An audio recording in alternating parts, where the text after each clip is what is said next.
February 13th, 1990, 9 a.m. New York City, 5,000 employees arrive at Drexel Burnham Lambert headquarters. Security guards meet them at entrance. Instruction simple. Pack your desk. 2 hours, that's all. The fifth largest investment bank in America is finished. Gone. Not struggling. Not reorganizing. Dead. 150 years of history. Over. 48 hours earlier, Drexel controlled $150 billion in assets. 15,000 employees worldwide. Dominated junk bond market. 70% of all high-yield debt in the United States. Now, bankruptcy. Liquidation. Finished. How does Wall Street powerhouse collapse in 2 days? How does firm that survived Great Depression, 2 world wars, every recession since 1837 simply vanish? Answer involves one man's greed. One product that revolutionized finance. One fatal flaw nobody stopped until too late. This is Drexel Burnham Lambert collapse. This is what happens when entire industry builds empire on fraud. But this isn't just Wall Street history. If you had investments in 1990, your mutual funds held Drexel bonds. Your pension owned junk bonds. Drexel created your 401k, invested in high yield debt. 150 billion vanished. Pension funds lost billions. Junk bond market collapsed overnight. Retirees thought high yield bonds were safe. AA rated. Government connections. Trusted names. Wrong. When underwriter goes bankrupt, bonds become worthless paper. 44,000 people lost retirement savings. Most never recovered. Let me show you how it happened and warning signs that appeared 5 years early. But first, understand the pattern. This wasn't first time, won't be last. There's pattern repeating whenever one person controls entire market. Stage 1, innovation, new financial product created, revolutionary, game-changing. Stage 2, domination, product makes billions, firm controls market. Competition can't compete. Stage 3, corruption. Success breeds arrogance, rules bent, then broken. Nobody stops them, too powerful. Stage 4, exposure. Investigators notice, evidence mounts, still seems unstoppable. Stage 5, collapse, one trigger. Rapid cascade, days from king to bankrupt. Charles Ponzi followed this. Promised 40% returns, postal reply coupons. Laws broken, exposed. Collapse 1920. Enron followed this. Energy trading innovation, market domination, accounting fraud, investigation, bankruptcy 2001. Lehman Brothers followed this. Mortgage securities, market control, hidden losses, crisis, collapse 2008. Same pattern, different names, same result. In 1983, Drexel entered stage 1 with junk bonds. By 1986, stage 3, corruption routine. By 1988, stage 4, federal investigation. February 1990, stage 5, total collapse. Let me show you how. To understand what happened, understand what Drexel was. Drexel Burnham Lambert was an upstart firm, founded 1838, 152 years of history, survived every American financial crisis. If you remember 1980s Wall Street, Gordon Gekko in Wall Street movie, greed is good, power suits, limousines, that era defined finance culture. By 1980s, Drexel was a respected name, old money, establishment firm. Then came Michael Milken, started at Drexel 1970, young, brilliant, obsessed with one thing, junk bonds. Let me explain what junk bonds are. Simple definition, junk bonds, corporate debt with low credit ratings. Think of it this way. If bank won't lend to risky company issues bonds instead. Higher risk means higher interest, maybe 12, 15, even 20% annually. That's it. High risk bonds paying high interest. Before Milken, investors avoided junk bonds. Too dangerous. Milken studied bankruptcy data going back decades, found something. Even risky companies usually paid bonds in full. Yes, some failed, but most paid. If you bought many different junk bonds, diversified, you made more money than safe treasury bonds. Revolutionary idea. But Milken's real genius? He created a market where none existed. Before Milken, if you owned a junk bond and wanted to sell, couldn't. No buyers.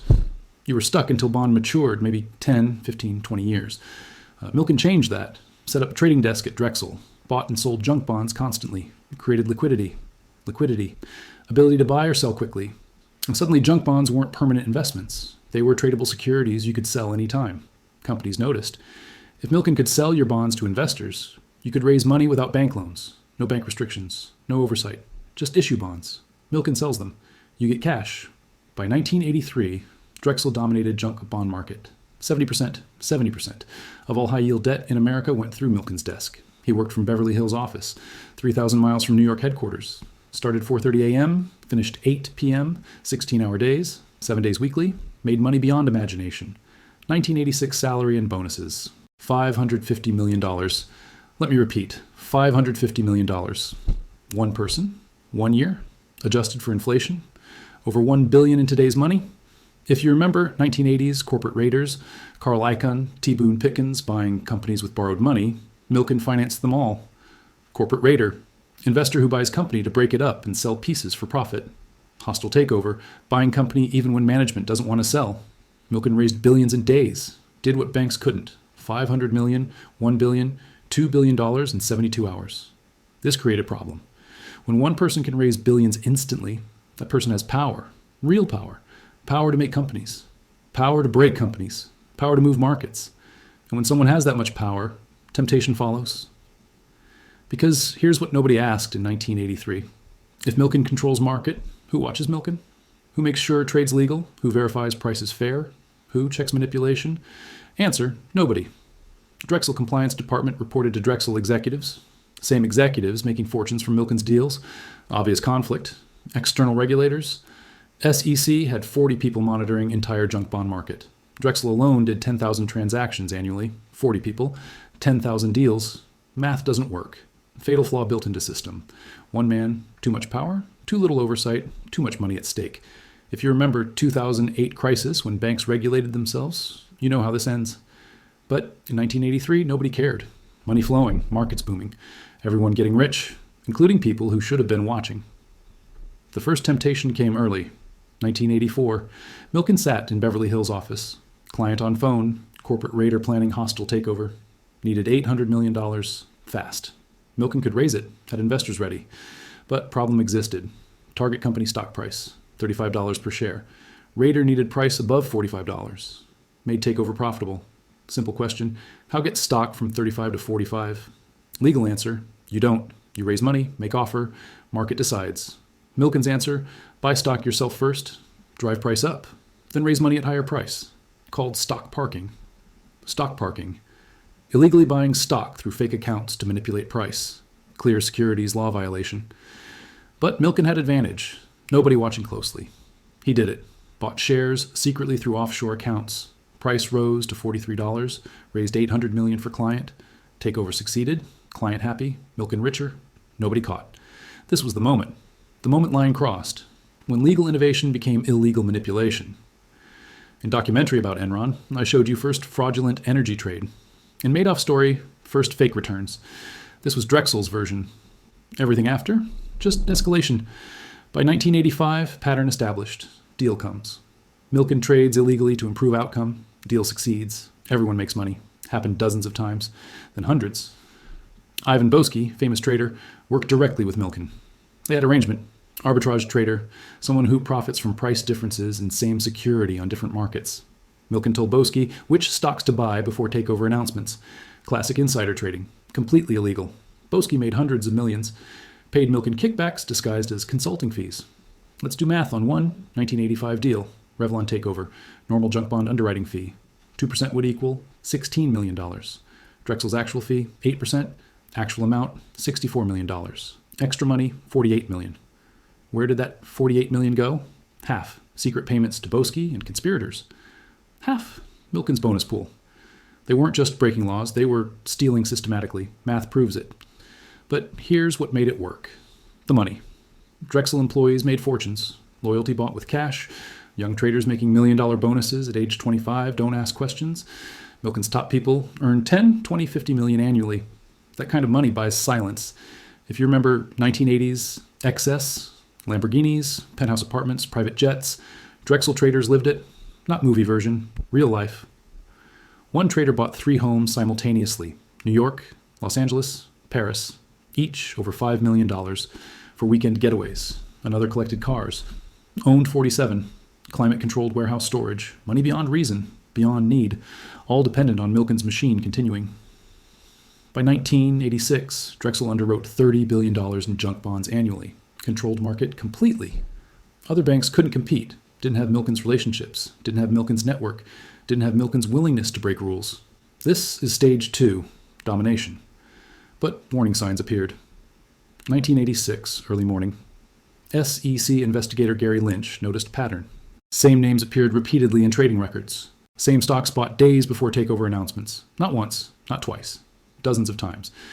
Statistical impossibility unless someone had inside information. Lynch opened investigation, quietly, started gathering evidence. Milken heard about it, wasn't worried. Told colleagues, SEC doesn't understand our business. They'll investigate, find nothing, go away. Arrogance of someone never stopped. But Lynch didn't go away. Built case methodically, subpoenaed records, interviewed traders, followed money trails. By late 1986, he had concrete evidence of illegal stock parking between Drexel and clients. Needed more. Needed someone inside to talk. November 14th, 1986, 6 a.m. Federal agents knocked on Ivan Boesky's door, arrested him for insider trading, showed evidence, phone records, trading documents, bank transfers. Boesky's choice, 20 years prison or cooperate. He cooperated, told prosecutors everything, named Milken, described schemes in detail, provided documents proving illegal arrangements. Milken still wasn't worried, told Drexel executives, Boesky's lying, trying to reduce sentence. They have no proof. But Boesky wore wire, recorded conversations, got Milken on tape discussing illegal trades. This was last chance, last moment someone could have stopped it. Drexel's board met December 1986, discussed Boesky cooperation. Some directors suggested fire Milken, settle with SEC, clean house. Board voted against it. Why? Money.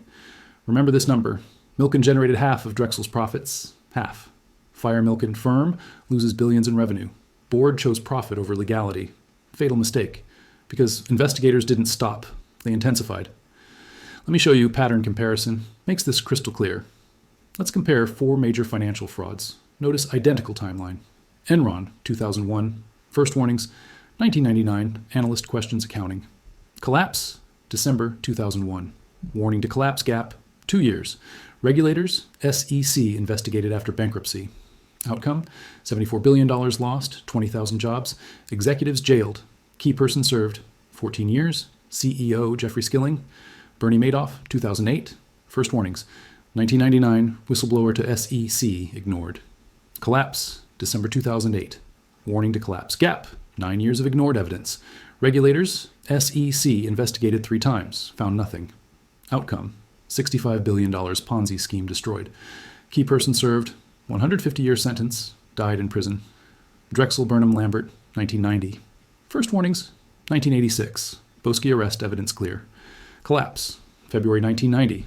Warning to collapse gap, 4 years. Regulators, SEC settled for $650 million.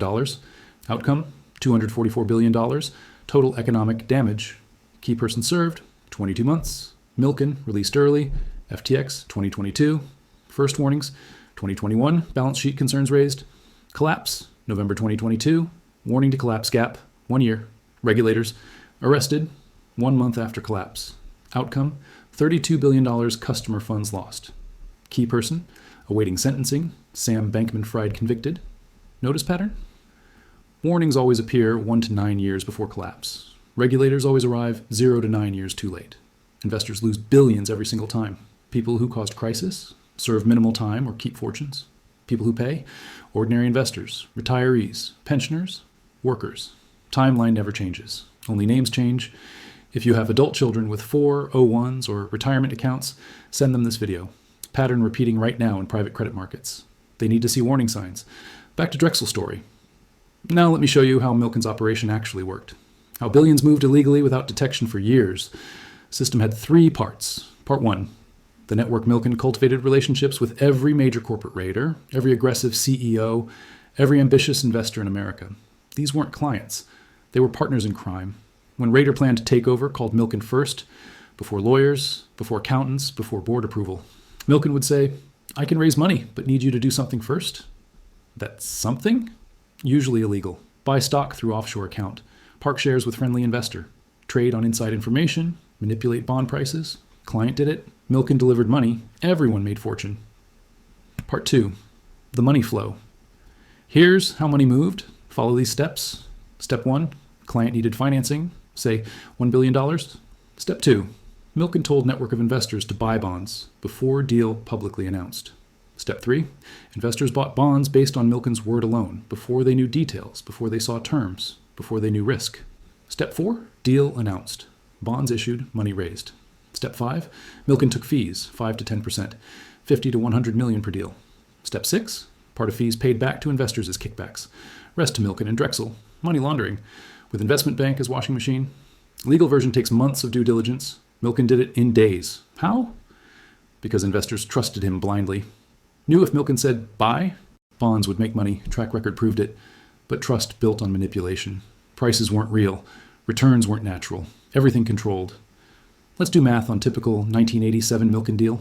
Normal timeline for billion-dollar bond offering. Due diligence, 6 to 8 weeks. Investor presentations, 2 to 3 weeks. Pricing negotiations, 1 to 2 weeks. Total, 9 to 13 weeks minimum. Milken's timeline, Monday, Raider calls with idea. Tuesday, Milken calls investors, gets commitments. Wednesday, terms negotiated. Thursday, deal announced. Friday, money in account. Total, 5 days.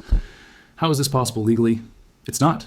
Only works if investors already committed before official announcement. That's illegal. Only works if price is predetermined before market sees deal. That's manipulation. Only works if everyone coordinating before public disclosure. That's conspiracy. Every shortcut was crime. Part 3, the lifestyle. By 1987, Milken lived like emperor. Annual compensation, 300 million minimum. Some years over 500 million. That's million, not thousand. Million. Owned homes in Beverly Hills, Malibu, New York, each worth tens of millions. Private jets, multiple.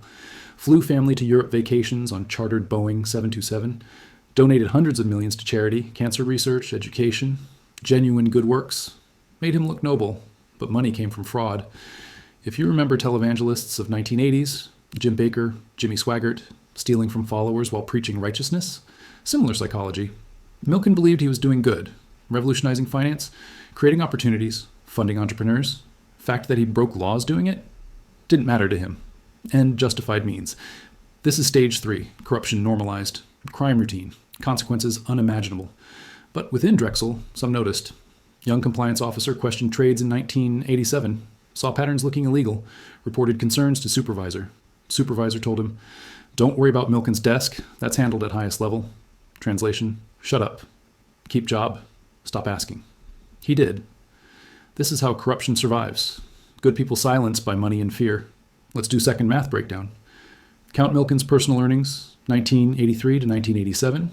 1983, $45 million. 1984, $124 million. 1985, $135 million. 1986, $550 million. 1987, $550 million. 5-year total, $1.4 billion. One person, 5 years, $1.4 billion. That's billion with B. More than most Fortune 500 CEOs made in entire careers. And almost all from illegal activities. Numbers don't lie. By early 1988, walls closing in. Ivan Boesky's cooperation gave prosecutors roadmap. They knew what to look for, where to dig, who to pressure. February 1988.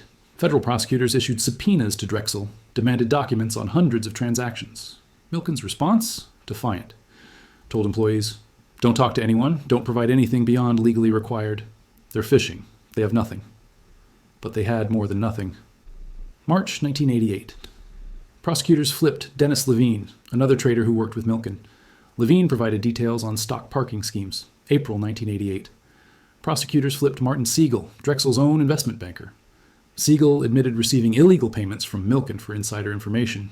Pattern clear, everyone around Milken cooperating. Everyone telling same story, everyone describing same legal system. By summer 1988, prosecutors had 98 count indictment ready. Charges included securities fraud, stock manipulation, insider trading, racketeering under RICO statute, tax evasion, obstruction of justice, RICO statute, Racketeer Influenced and Corrupt Organizations Act, designed for mafia, organized crime rings, used against Milken because he ran financial crime organization. If convicted on all counts, 300 years prison. Let that number sink in. 300 years. Drexel's board faced decision: support Milken or settle. Problem: settling meant admitting crimes, meant paying huge fine, meant firing Milken. But fighting meant trial, meant all evidence public, meant risk of criminal conviction for entire firm, death penalty for corporation. Board met August 1988, 12 hours of debate. CFO presented numbers.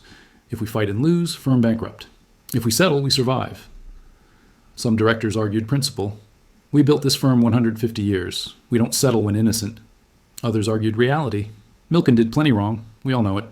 Question is whether we go down with him. Vote came down to one person.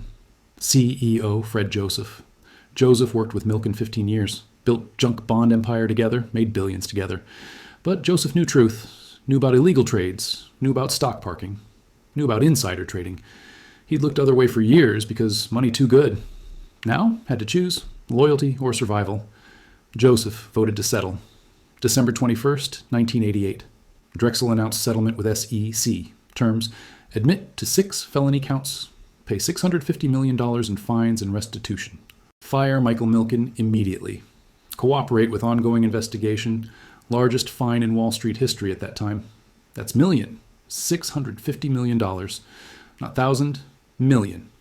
Milken fired same day.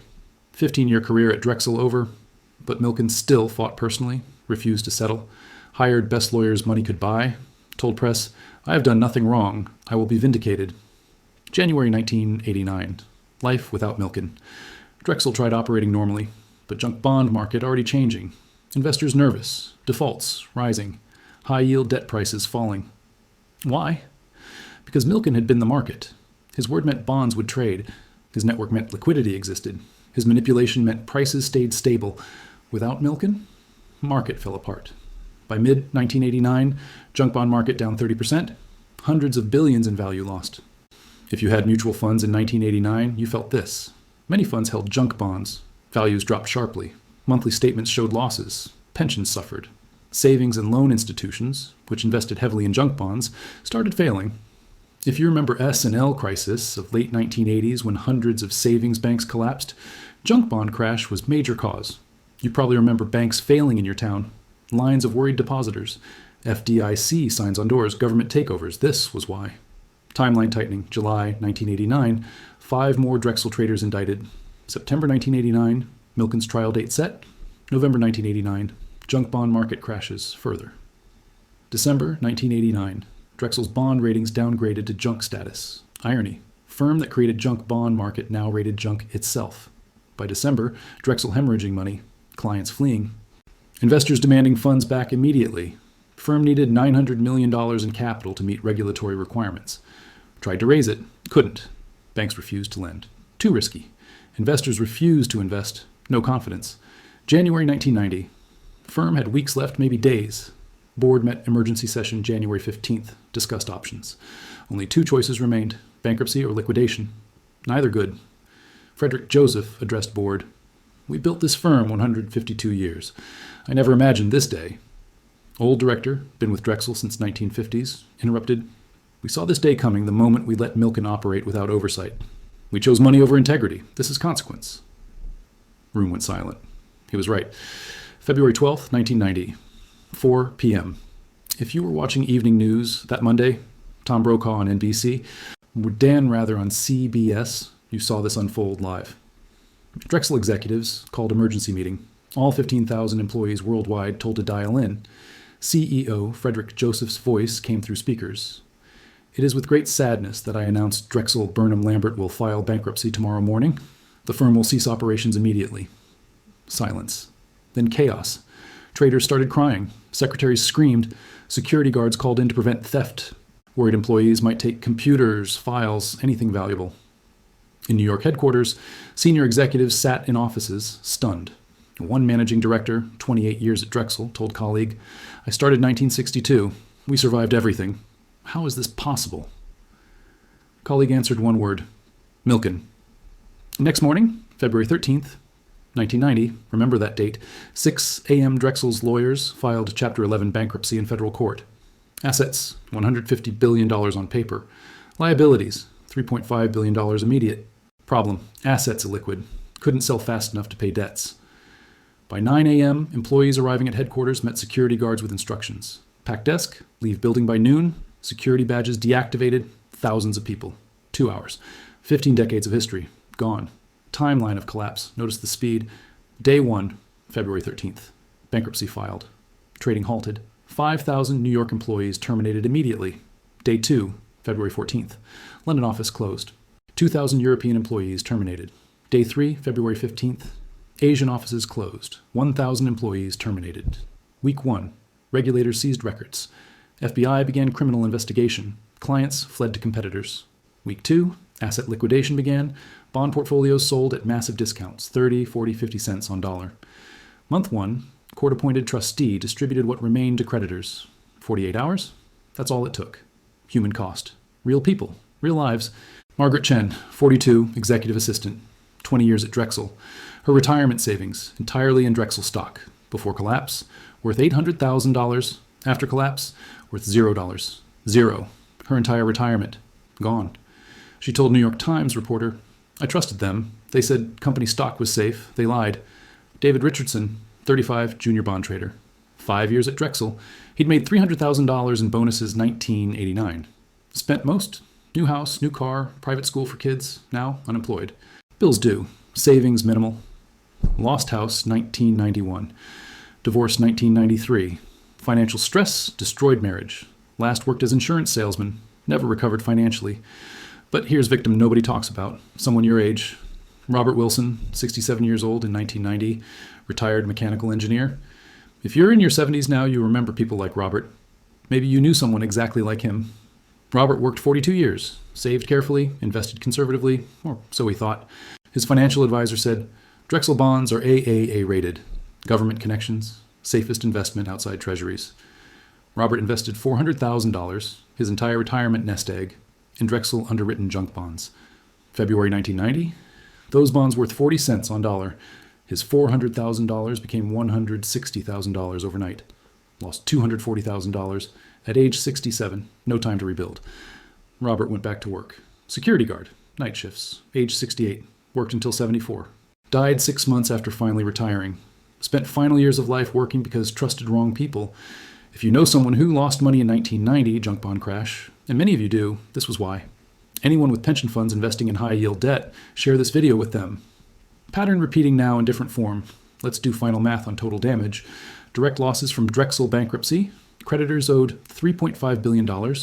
Recovered maybe $1 billion, equals $2.5 billion lost. Employee retirement funds, $400 million lost. Drexel stock destroyed, $1.5 billion. Junk bond market collapse, market value. February 1989, $200 billion. Market value February 1991, $120 billion. Total destroyed, $80 billion. Savings and loan crisis, partially caused by junk bond losses. Failed institutions, 1,043 savings banks. Taxpayer bailout cost, $160 billion. You paid that. If you paid taxes in early 1990s, you paid for this bailout. Ripple effects. Pension funds holding junk bonds, $15 to $20 billion losses estimated. Mutual funds, $10 to $15 billion losses estimated. Individual investors, $5 to $10 billion losses estimated. Add it together, direct Drexel losses, $4.4 billion. Junk bond market crash, $80 billion. S&L crisis contribution, $160 billion. Pension and fund losses, $40 billion. Total traceable damage, $284 billion. That's billion with B. Let me put that in perspective, you'll remember. More than entire GDP of New Zealand at time. Enough to fund Social Security for one full year. Equivalent to every American losing $1,140 each. One firm, one man's fraud, $284 billion destruction. And who paid?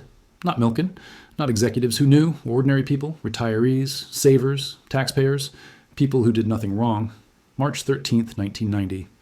Federal marshals raided Milken's homes in Beverly Hills and Malibu, found filing cabinets full of incriminating documents, evidence of stock parking, records of illegal payments, proof of conspiracy. All hidden. All illegal. All documented. April 20th, 1990. Milken's lawyers called prosecutors, ready to negotiate. Why now? Because evidence overwhelming. Because 98 counts meant life in prison. Because fighting meant losing everything. Plea deal offered.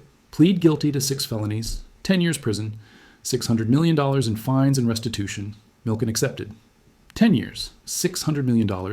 For a man who made $1.4 billion, $600 million was less than half his fortune. Still billionaire after penalties. For a man facing 300 years, 10 years was gift. So what happened after? November 21st, 1990. Federal courtroom. Manhattan. Judge Kimba Wood addressed Milken before sentencing. You were permitted to achieve a level of influence in our nation's financial markets that was unprecedented. You abused that trust. You violated laws designed to protect investors. You destroyed firm that existed 150 years. Sentence: 10 years. Federal prison, $200 million additional fine, $400 million. Fund for victims. But Milken served 22 months, not 10 years. 22 months. Minimum security facility in California. Worked in library, taught finance classes to other inmates. Released March 1993. Age 46. Still had hundreds of millions. Government couldn't seize all of it. What did he do after? Built new career. Started foundation focusing on cancer research. Diagnosed with prostate cancer in 1993. Went into remission. Donated hundreds of millions over next decades. Founded Milken Institute think tank. Became respected voice in public health. By 2000s, many people forgot crimes. Remembered him as philanthropist. December 2020, presidential pardon. 30 years after conviction, record cleared. Controversial? Absolutely. Critics argued man who stole billions, destroyed thousands of lives, shouldn't receive pardon. Supporters argued served time, paid fines, devoted life to charity. Truth? Complicated. But fact remains. Milken prospered after prison. Others didn't. Frederick Joseph, Drexel CEO, never worked in finance again. Reputation destroyed. Died 2009. Dennis Levine, Ivan Boesky, Martin Siegel, cooperated, served short terms, left finance permanently. Junior Drexel employees, thousands, blackballed from industry. Drexel on resume became scarlet letter. Many never recovered financially. Remember Margaret Chen, executive assistant who lost retirement savings? Worked as administrative temp rest of career. Never rebuilt nest egg. Retired age 72 on Social Security alone. Remember David Richardson, junior trader? Insurance salesman rest of life. Never earned six figures again. Remember Robert Wilson, engineer who lost $240,000? Worked as security guard until 74. Died 6 months after finally retiring. These were real people. Real lives destroyed. Financial recovery took years. Creditors eventually received 45 cents on dollar. Took 4 years of litigation. Employees received nothing. Stock worthless. Pensions underfunded. If you remember this happening, maybe you knew someone who worked there, maybe held mutual funds affected, you remember shock. Fifth largest investment bank, 150 years old. Gone in 2 days. For those who lived through 2008 crisis later, this was preview. Same pattern: excessive risk, regulatory failure, taxpayer consequences. Savings and loan crisis cost taxpayers $160 billion in bailouts. That's billion.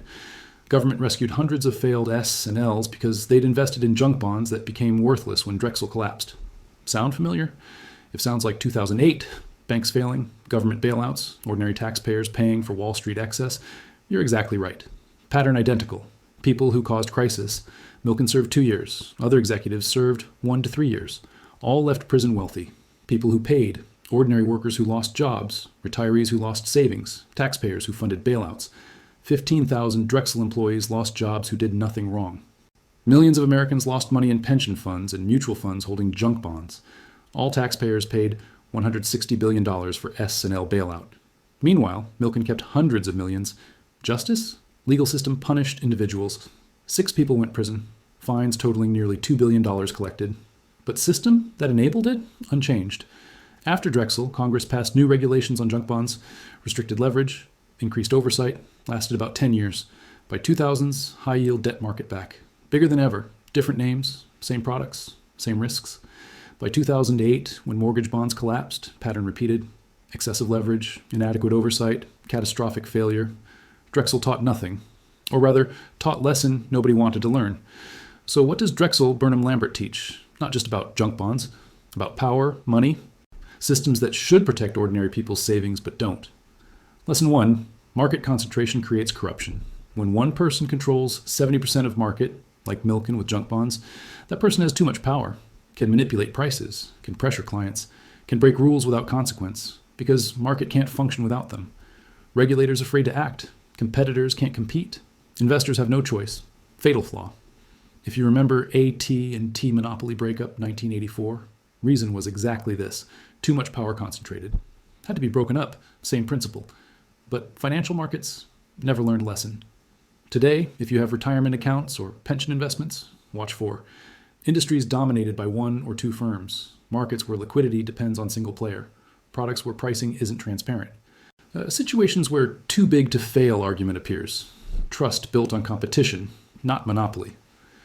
Lesson 2, compliance without independence is worthless. Drexel had compliance department, had rules, had policies, but compliance officers reported to executives making money from Milken's deals. Result, compliance rubber-stamped everything. Never said no, never stopped illegal trading. Why? Because people who should have been watching had same boss as people they were supposed to watch. Classic conflict of interest. Pattern repeats, Enron. Arthur Andersen, both auditor and consultant. 2008, rating agencies paid by banks they rated. Theranos. Board members invested in company they governed. Same flaw every time. If you have investments in stocks, bonds, or funds, watch for auditors who also consult for clients. Rating agencies paid by companies they rate. Compliance officers reporting to sales executives. Directors who are major investors. Real oversight requires independence, not just appearance. Lesson 3. Warning signs always appear early, always ignored. Remember this timeline. Gary Lynch at SEC noticed suspicious patterns. 1986. Ivan Boesky arrested. 1986. Dennis Levine flipped. 1988. Collapse. 1990. 4 years of warnings. 4 years of evidence. 4 years of chances to stop it. What happened? The board chose money over action. Executives chose bonuses over compliance. Investors chose returns over questions. Everyone who could have stopped it had reason not to. Tragedy. By time couldn't ignore anymore. Too late. Damage done. Billions lost. Lives destroyed. If you remember Enron, whistleblower warned executives 2001. Ignored. Collapse same year. If you remember 2008, analysts warned about housing bubble 2005 to 2006. Ignored. Crisis 2008.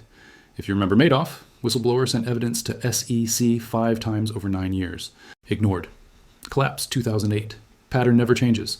Warnings appear, people ignore, disaster follows. Why? Because acting on warnings costs money today. Disaster costs money later. Human nature chooses later over today. Every single time. What's coming next and what you can watch? This pattern isn't finished. Right now, 2025, similar situation building in private credit markets, private credit, loans made by investment firms instead of banks, less regulated than bank loans, higher risk, higher returns promised. Sound familiar? It should. Same story as junk bonds 1980s. Current status, private credit market, $1.7 trillion outstanding. Leveraged loans, $1.5 trillion additional. Top 10 firms control 40% of market. Stage 2 evidence, concentration increasing rapidly. If pattern holds, and always does, we'll see major private credit failure by 2026 to 2028. But here's what you can watch. Simple signs. No financial expertise needed. Watch financial news for 3 things. Sign 1. Headline saying, investors unable to withdraw money from investment funds or redemption suspended. Translation, fund doesn't have cash to pay investors who want out. Liquidity crisis starting. Sign 2, banks refusing to lend to major investment firms. Translation, banks don't trust the firms anymore. Credit drying up. Sign 3, corporate bankruptcy filings rising above 2% monthly. Translation, companies that borrowed from private credit firms can't pay back. Defaults accelerating. Any 2 signs together? Stage 4, danger zone. All 3 signs together. Stage 5, beginning. Crisis imminent. Historical pattern proves this. Drexel, warnings. 1986 to 88, collapse 1990, gap 2 to 4 years. Enron, warnings. 1999 to 2000, collapse 2001, gap 1 to 2 years. 2008 crisis, warnings. 2005 to 06, collapse 2008, gap 2 to 3 years. Current private credit market, warning signs appearing now 2024 to 25. If pattern holds, collapse 2026 to 2028. I'm watching specifically. Blackstone Credit Division, are they restricting withdrawals? Apollo Global, what's their default rate? Ares Management, how much leverage are they using? You should watch too, not as expert, just as informed citizen protecting your savings. If you have friends or family with significant investments, send them this video. Warning signs identical to 1990. They deserve to know what to watch. The bigger picture, here's uncomfortable truth. System that enabled Drexel hasn't fundamentally changed. High-yield debt still exists, just called different names now. Concentrated market power still exists, private equity instead of junk bonds. Inadequate oversight still exists. New regulations always lag innovation. Different industry, different names, same playbook. Pattern says this will happen again because incentive creating these failures, massive profits from excessive risk, that incentive still in place. Until that changes, pattern continues. February 13th, 1990, 6 p.m. Last employee left Drexel Burnham Lambert headquarters at 60 Broad Street. Security guard locked doors, lights turned off. Building that housed 152 years of financial history sat dark, empty, silent. Outside, New York City continued. If you lived in New York then, you remember, taxis honked, people walked past, life moved on. Inside, nothing remained except filing cabinets full of evidence and memories of what could have been. Frederick Joseph, CEO, who made final decision to file bankruptcy, sat alone in office that evening. Told colleague later, I kept thinking about all people, families depending on jobs, retirees depending on pensions, all gone. And what was lost? 15,000 careers, billions in savings, 152 years of legacy. What remains? Warning nobody heeded. Michael Milken revolutionized finance? True. Created market where none existed? True. Made billions? True. But he did it by breaking laws, manipulating markets, betraying trust? An end? Served 22 months, kept fortune, rebuilt reputation, firm that enabled him, gone forever. Employees who trusted him, lives destroyed, investors who believed him, savings lost, system that should have stopped him, still broken. Central question. From beginning, how does firm that survived 152 years collapse in 48 hours? Answer, slowly, then suddenly, slowly through years of illegal trading, years of ignored warnings, years of choosing money over law, and suddenly when truth couldn't be hidden, when investigators couldn't be stopped, when collapse became inevitable, pattern as old as greed itself. Drexel's fate, written in 1984 when Milken made first illegal trade, just took 6 years for reality to catch fantasy. But here's what nobody admits. System that created Drexel, still there. Private credit firms operate with minimal oversight. Leverage ratios higher than 1990. Conflicts of interest everywhere. Next Drexel already building. Different name, different products, same risks. I'll be watching 3 simple indicators. You can too. Watch financial news websites, Bloomberg, CNBC, Wall Street Journal. If you see headline, investment fund suspends withdrawals, or investors can't access money, that's sign 1. Bookmark the article. If you see headline, banks cut lending to investment firms, or credit crunch hits private equity, that's sign 2. Bookmark it. If you see headline, corporate bankruptcies surge with number above 2% monthly, that's sign 3. Bookmark it. 2 signs, warning. 3 signs, crisis starting. Historical data says private credit bubble pops every 8 to 10 years. Last crisis, 2016 to 2017. We're at year 8-9 now. Do the math. Pattern says yes, crisis coming, because it always does.